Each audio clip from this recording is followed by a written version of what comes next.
Paula Vennells stepped down from being an Anglican priest because of the post office scandal some time ago, but she still worships at a number of parish churches close to her home, today combining the church visit with a bike ride. This morning, we asked her for an on-camera statement about her position following the written one she has issued. Paula, can I ask you to make the statement that you made, just so in terms of the public inquiry? Have you got anything to say about that? Paula, you're accused of lying to MPs. Did you lie to MPs?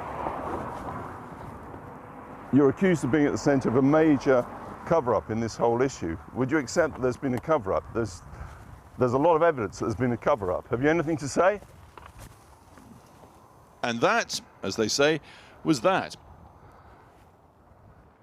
Paula Vennells has been a bit more forthcoming in the past. She issued a statement through her lawyers saying she now wishes to devote herself fully to the public inquiry in the best interests of the sub-postmasters, who are, of course, the victims at the centre of this scandal. And indeed, she is now scheduled to appear before that inquiry for no fewer than 3 whole days.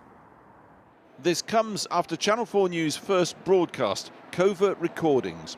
So, Paula agrees that the original scope of the investigation... They show senior post office executives, an IT specialist and 2 forensic accountants, all indicating Paula Vennells was briefed in detail about the company's Horizon computer system. It's alleged that Fujitsu, who ran the system at their base here in Bracknell, were able to alter sub-postmaster accounts overnight without them knowing, the heart of the vast scandal over many years.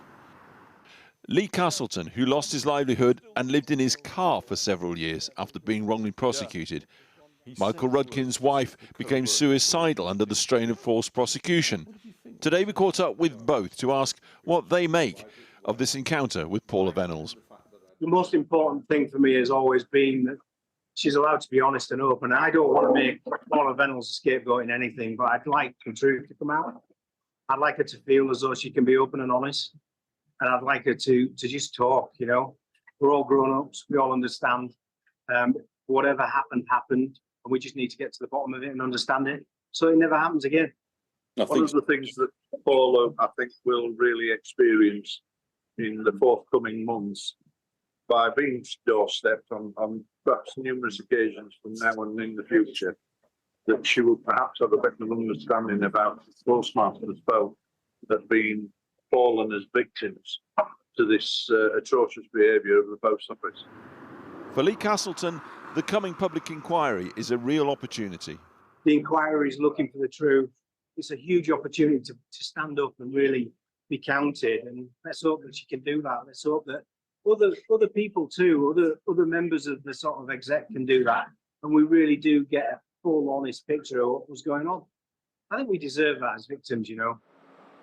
Paula Vennells appears next month at the public inquiry to face scrutiny as never before. Alex Thompson reporting. Well, I'm joined now by a Conservative MP and former Chancellor Nadeem Zahawi, who questioned Paula Vennells on the Horizon IT scandal when she gave evidence to a select committee in 2015. Thanks for joining us this evening. What do you think needs to happen now, Mr. Zahawi?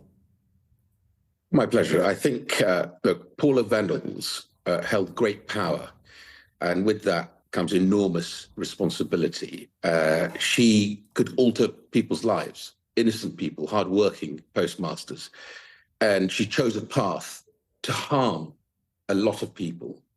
And I think not only does she have to be answerable to the court of public opinion, but I hope one day we will see many of those who took those decisions at the post office in the dock, in court, because there's enough circumstantial evidence, certainly, and the police have been investigating to demonstrate that wrongdoing, criminal wrongdoing has happened.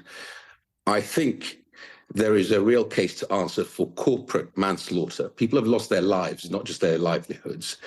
And I think she needs to own this process. And it's no good, in my view, hiding behind focus on the inquiry. If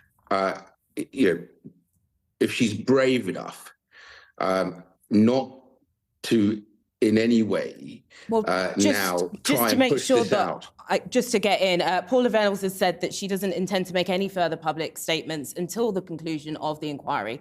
And her statement to us has said that she's made several public apologies and statements concerning Horizon-related matters.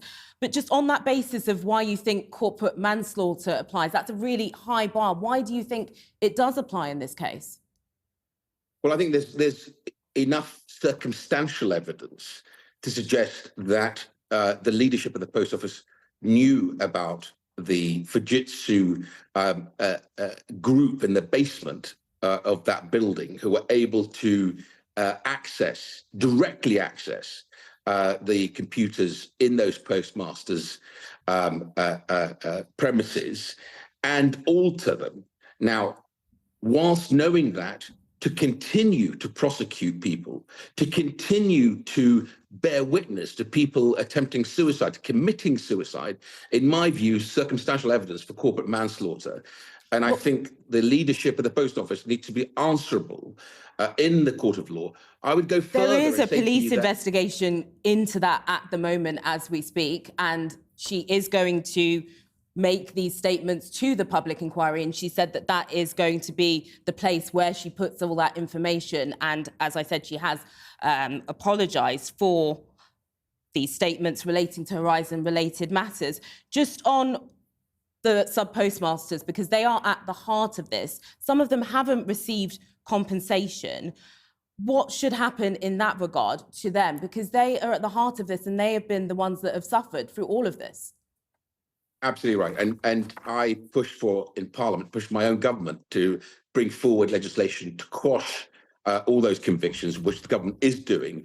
And I would urge my colleagues, the minister in charge, to move as fast as possible to make sure that compensation is forthcoming. People have waited far too long for this to happen. People have passed away. People were ruined financially, and of course, some committed suicide. This needs to happen quickly, and it's no good, by the way, choosing the path of cowardice and hiding behind the inquiry.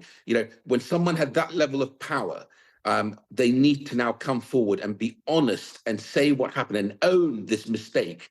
And I urge Paula Vennells to own the mistake quickly for the sake of all those families that have been ruined. Mrs. Zahawi, thank you very much for joining us.